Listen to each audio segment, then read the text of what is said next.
महादेव दोस्तों, आज की इस वीडियो में हम पंडित प्रदीप मिश्रा जी के द्वारा बताए गए इस उपाय के बारे में जानेंगे, उनकी ही अपनी आवाज में। उपाय को सही से समझने के लिए कृपया वीडियो को अंत तक ध्यान पूर्वक देखें, तभी उपाय सही रूप में आप समझ पाएंगे।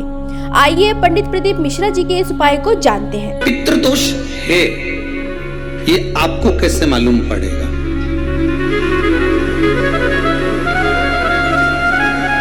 पितृ भूखे हैं, इसका तो वर्णन हमने पहले कर दिया कि रात्रि को जब आप सोने के बाद में 1-1.5 घंटे बाद अगर आपकी नींद खुल जाए, 1 घंटा 1.5 घंटा आप सो लिए, उसके बाद जो नींद खुली तो 1-1.5 घंटे तक अगर आपको नींद नहीं आ रही है, रात्रि को सोने के बाद में 1 घंटे बाद जब उठे तो आपको प्यास लग गई, भूख लगने लगी, प्यास लगने लगी कि मेरे को पानी पीना पड़ेगा, घबराहट हो रही, पानी पीना पड़ेगा। 1-1.5 घंटे सोने के बाद अचानक नींद खुले और आपको प्यास लगे, समझ लेना आपके पितृ भूखे हैं और प्यास है।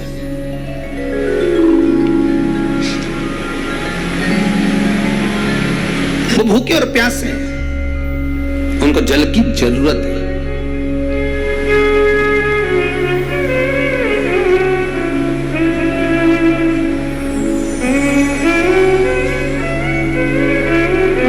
किसी भी नदी में, सरोवर में, कुंड में, बावड़ी में, तालाब में, आप तीर्थ में जाकर जब स्नान करते हैं तो स्नान करने के बाद एक काम का नियम बना लो कि अपने हाथ की अंजलि में जल लेकर अपने पूर्वजों को देना।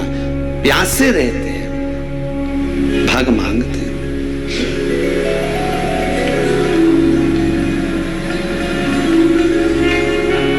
प्राप्त करना।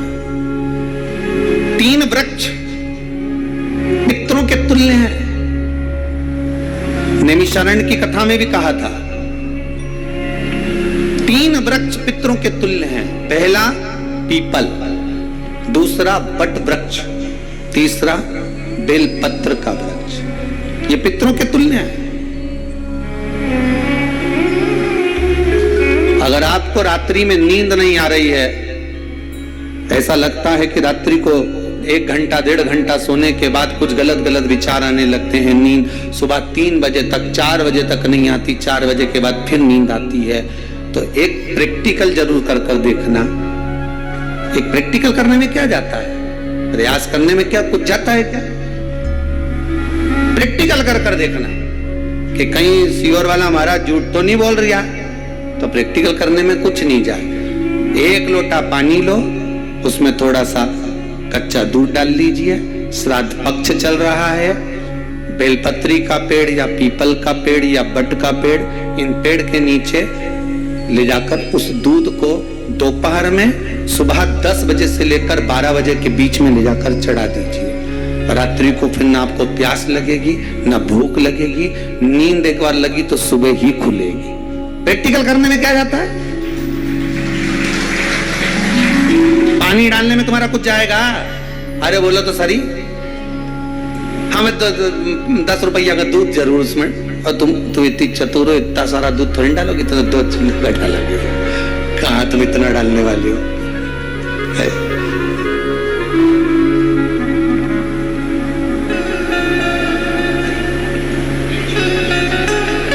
कहा बहुत चतुर लोग हो रहे संसार में। हो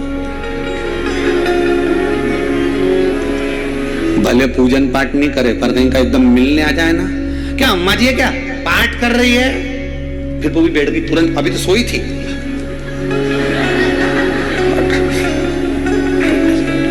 तुरंत क्या पंडित जी हैं क्या, उनसे थोड़ा काम है, अभी माला जप रहे हैं, मालूम पड़े पंडित जी तो आराम से सेवफल खा रहे थे। अब प्लेट सोफा के नीचे घुसे तुरंत।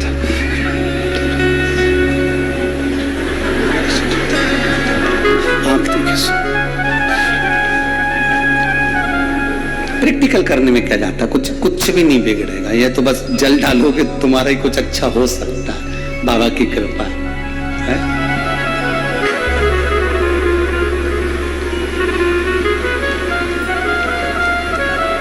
3 वृक्ष पितरों के तुल्य हैं। पहला जम के बोलिए पीपल, दूसरा वटवृक्ष, तीसरा बेलपत्री का वृक्ष, तीनों। पीपल के वृक्ष में 52,000 ब्राह्मण एक साथ निवास करते हैं, इसलिए पितृतुल्य।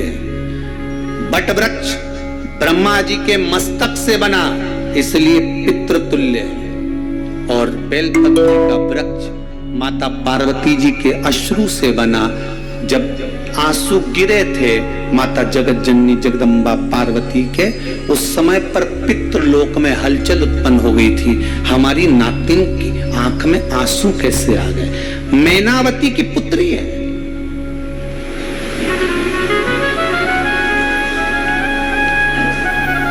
पितरों की नातिन, इसकी अश्रु कैसे गिर गए? पार्वती जी ने कहा, ये आंसू नहीं, मेरा पुण्य भाग प्रकट करती हूं बेलपत्री के रूप में। तो पितरों ने वर दिया था कि ये बेलपत्री का वृक्ष हमारा आशीर्वाद है, इसके नीचे अगर कोई दीप लगाता है, शिव को स्पर्श कर चढ़ाता है, उसके पितरों की शांति होगी। हम स्वयं उसको आशीर्वाद देने के लिए पधारेंगे। बेलपत्र का वृक्ष पितृतुल्य।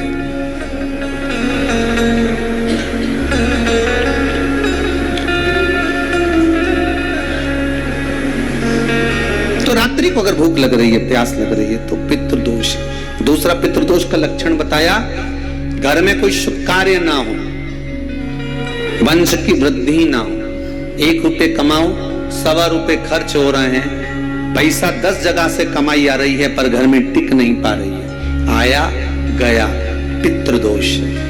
जरा सी कटोरी पड़ी है, उसके पीछे विवाद चालू हो जाए, पानी ढुल गया, उसके पीछे विवाद हो जाए, या छोटी छोटी बात में घर में क्लेश मचा हुआ है, पितृदोष है। समझ लो हमारे पूर्वज हमसे खुश नहीं है, प्रसन्न नहीं। कोई कहता है गुरुजी श्राद्ध बड़े बेटे को करना चाहिए कि छोटे को करना चाहिए? शिव महापुराण की कथा कहती है, अगर जायदाद का पूरा हिस्सा बड़े ने लिया हो और तुमने अपनी माता का दूध ना पिया हो तो एक ही को कर लेने दो। अगर माता का दूध पिया है और अगर एक अंगूठी भी ली है, जरा सा एक कपड़ा भी अगर सास का लिया है, तो श्राद्ध तो तुझे करना ही पड़ेगा, करना ही पड़ेगा। तूने मेरा दूध पिया है तो बिल्कुल जम के तो बोलो। अगर तुमने उनका कुछ खाया है तो अब एक काम और हो सकता है, गुरुजी वो श्राद्ध अगर हम नहीं करें और बड़े भैया करें और हम उन्हीं के यहाँ चले जाएं तो चले जा, मना कौन कर रहा है? पूड़ी का तेल तू ले जा, खीर का दूध 2 थैली तू खरीद के ले जा। जितना वहां वो सेवा करे उतनी सेवा तुम करो। गलत है क्या? जायदाद का भी तो हिस्सा किया था। कोई की नोक के बराबर नहीं दूंगा, ईंट इधर खसकी है तो हमारी इधर खसका दीजिए। हमारी बसियत में इतना लिखा है तो फिर बसियत में ये भी लिख के जाना चाहिए था। मैं तो कहूँ सबके, तुम डरो मत ही रहे एक भी। जब छोरा छोरी के जब सब सामान, प्रॉपर्टी दो ना, जमीन दो ना, जायदाद दो ना, सारा सामान छोरा छोरी के दो, तो उनके लिख के भी जाओ कि हमारी श्राद्ध कर दे अच्छे से, नहीं तो भूतड़ी बन के सताऊंगी।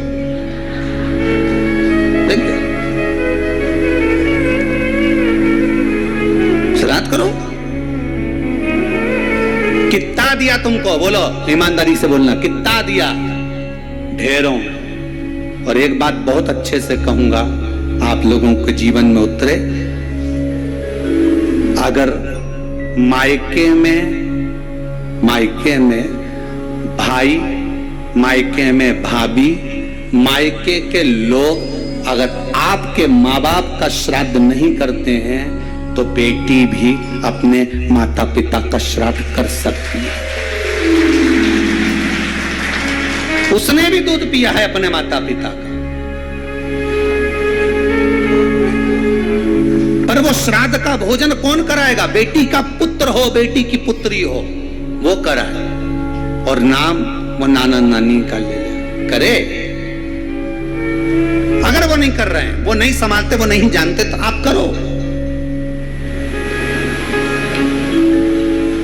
तो करे। दो भाग होते हैं। जब एक रोटी गाय के मुख में दी जाती है, गाय के मुख में जब हम रोटी देते हैं, एक रोटी जब देते हैं, या तो गाय के मुख में 16 श्राद्ध में जब रोटी देते हैं तो रोटी को बीच में से तोड़कर, रोटी का जो भाग होता है उसको, मतलब ऊपर से फुल्का का परत नहीं निकालना है। रोटी जो सीधी सीधी है ना, जैसे ये रोटी है तो इसको बीच में से तोड़ लिया, दो भाग विभाजित कर लिया, नीचे वाले भाग में भी थोड़ा सा गुड़ शक्कर रख लिया, ऊपर वाले भाग में भी गुड़ शक्कर रख लिया, एक के ऊपर एक रोटी को रख लिया, वो गाय को दी। तो अपन श्राद्ध पक्ष में 2 पूड़ी का प्रमाण है कि गाय को 2 रोटी दी जाती है, कुत्ता को 2 रोटी दी जाती है। 2 पूड़ी रख के देते भी नहीं देते, आप लोग तो देते होगे, 2 पूड़ी के ऊपर पूड़ी रखकर, थोड़ा सा मीठा रखकर, नमकीन रखकर, कुत्ते को भी देते, 2 पूड़ी तोड़कर कागा को भी देते। 2 पूड़ी का प्रमाण कहां से आया? 2 भाग रोटी के टुकड़े का प्रमाण कहां से आया? श्राद्ध पक्ष में ही ऐसा क्यों किया जाता है? बाकी के समय पर तो कोई ऐसा 2 पूड़ी का प्रमाण ही नहीं, पर श्राद्ध पक्ष में ये क्यों कहा जाता है कि पूड़ी के ऊपर पूड़ी रख दे, उसमें मीठा रख दे, खीर शक्कर रख दे, गाय को दिया, कुत्ते को दिया, कागा को दिया, ऐसे क्यों कहा जाता है? उसका कारण क्या होता है? उसका केवल एक कारण है, जो नारी ने भोजन का निर्माण करा है, जो घर की बहू भोजन बनाई है, जो घर की बेटी ने भोजन बनाया है, घर की माता ने भोजन बनाया है। महाराज, पिता पुरुष एक कुल को तारता है, बेटी 2 कुल को तारती है। जब श्राद्ध पक्ष में 2 भाग रोटी के कर गाय को देती है तो 1 भाग तो उसके ससुराल वालों को मिलता है।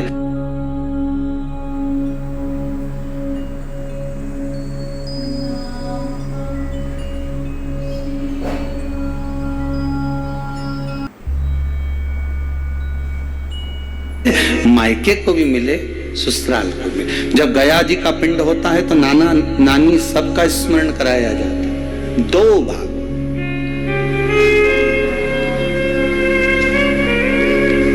पुण्यता प्राप्त। अब लोगों को मालूम तो है नहीं कि 2 पूड़ी क्यों रखते हैं, उसका कारण वर्णित है शास्त्रों, दोनों पक्ष तारने के लिए, दोनों पक्ष का स्मरण कराने के लिए। महाराज, बिंदु प्रेत योनि में पड़ा, चंचुला देवी उनके मोक्ष का प्रयोजन कर रही है, प्रयास करती। क्या करा जाए कि इनको मोक्ष मिल जाए? कहा शिव महापुराण की कथा।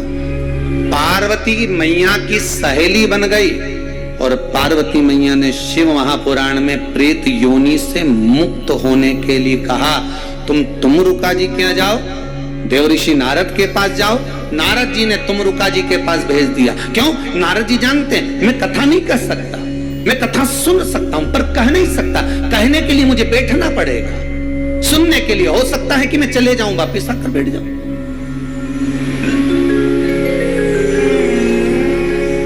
तुमरुका जी से कहा कथा कह दोगे? हाँ, कहने में क्या दिक्कत है, मेरे पति को प्रेत योनि से मुक्त करना है। तुमरुका जी बोलते हैं केवल तुम्हारा पति प्रेत योनि से मुक्त नहीं होगा। तुमरुका जी ने शिव महापुराण में कहा, सुनो चंचुला देवी, केवल एक व्यक्ति शिव पुराण से नहीं तरता, इस बिंदुक जैसे ना जाने कितने प्रेत इस वायुमंडल में घूम रहे होंगे, ना जाने कितने पितर, ना जाने कितने आहूत, ना जाने कितने वासुक इस वायुमंडल में घूम रहे होंगे। तुम्हारा पति तुमको दिखा नहीं, तुम्हारा बिंदुक तुम्हें कभी नजर आया नहीं, फिर कारण क्या था? बस मन में शांति नहीं है, घर में सारा सुख है पर हृदय में शांति नहीं, समझ लो पितृदोष है।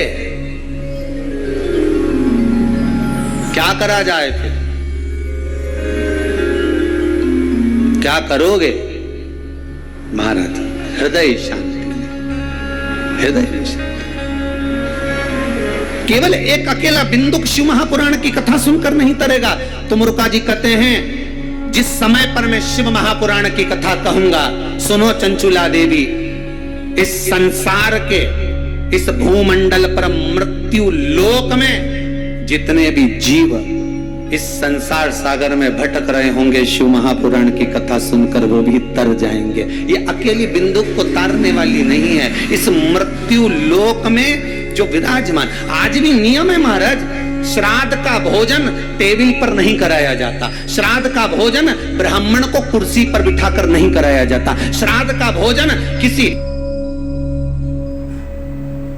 जाता। श्राद्ध का भोजन आज भी प्रमाण है कि ब्राह्मण के लिए भूमि पर आसन लगना चाहिए और जमीन पर बैठकर कराना चाहिए। तब क्यों? क्योंकि इस भूमि पर बैठकर जब भोजन कराएंगे, इसी भूमि से ना जाने कितने पितृ गए, कितने तर्पण हुए, कितनी तिलांजलि हुई। इसी भूमि से, इस रज से, इस कण से ना जाने कितने जीव चल गए। अब लकड़ी पर या टेबल पर या कुर्सी पर बैठकर ब्राह्मण को भोजन कराने का प्रमाण नहीं है।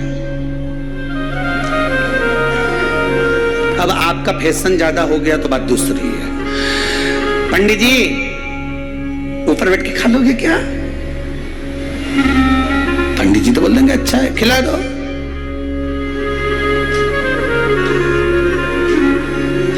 ऊपर बैठ के क्यों?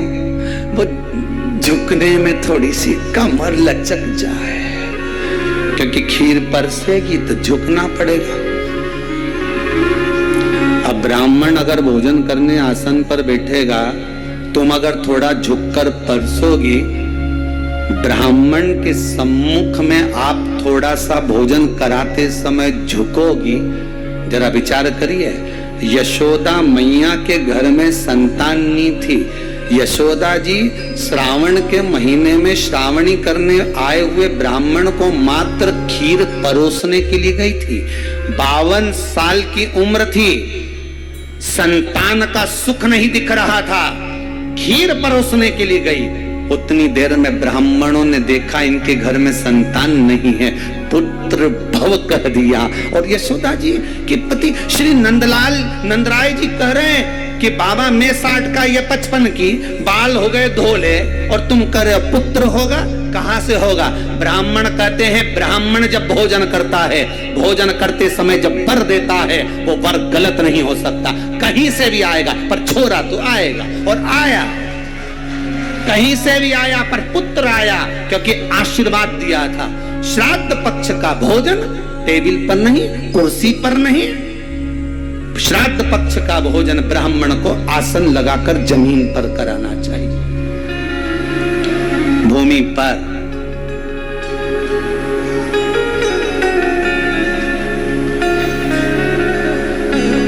अब आजकल के ब्राह्मण भी थोड़े नीचे,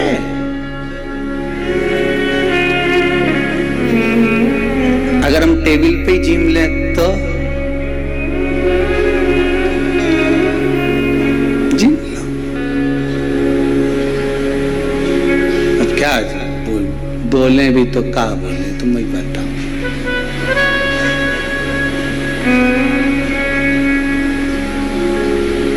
थोड़ा सा भाग भूमि का हो महाराज। तर्पण तिलांजलि सब भूमि पर। हम तो जो जजमान हवन करने के लिए भी जो जजमान लोग नाम लिखाए हैं पितरों के लिए, तो हम उनको भी कहते हैं कि कुर्सी पर बैठकर आहुति छोड़ने से अच्छा है आप बैठो मनानी पर, पहले सबसे पहले भूमि पर 10 मिनट बैठो, पर बैठकर आहुति छोड़ो। उसके बाद भले आप स्टूल लगाओ, कुर्सी लगाओ, आपकी मर्जी, पर 10 मिनट 5 मिनट तो आप भूमि पर बैठो उन जीवों के लिए, उन जीवों के। प्रदीप मिश्रा जी के ये उपाय आपको पसंद आए हो तो ज्यादा से ज्यादा लाइक और शेयर करें। अगर आप हमारे चैनल पर नए हैं तो हमारे चैनल को सब्सक्राइब जरूर करें। साथियों, मैं आशा करती हूँ कि इस वीडियो के माध्यम से आपको बहुत कुछ जानने को मिला होगा। साथियों, अगर इस वीडियो से आपको कुछ ज्ञान अर्जित हुआ है तो वीडियो को लाइक जरूर करें और अपने परिवारजनों में शेयर करें और हमारे चैनल को सब्सक्राइब करना ना भूलें।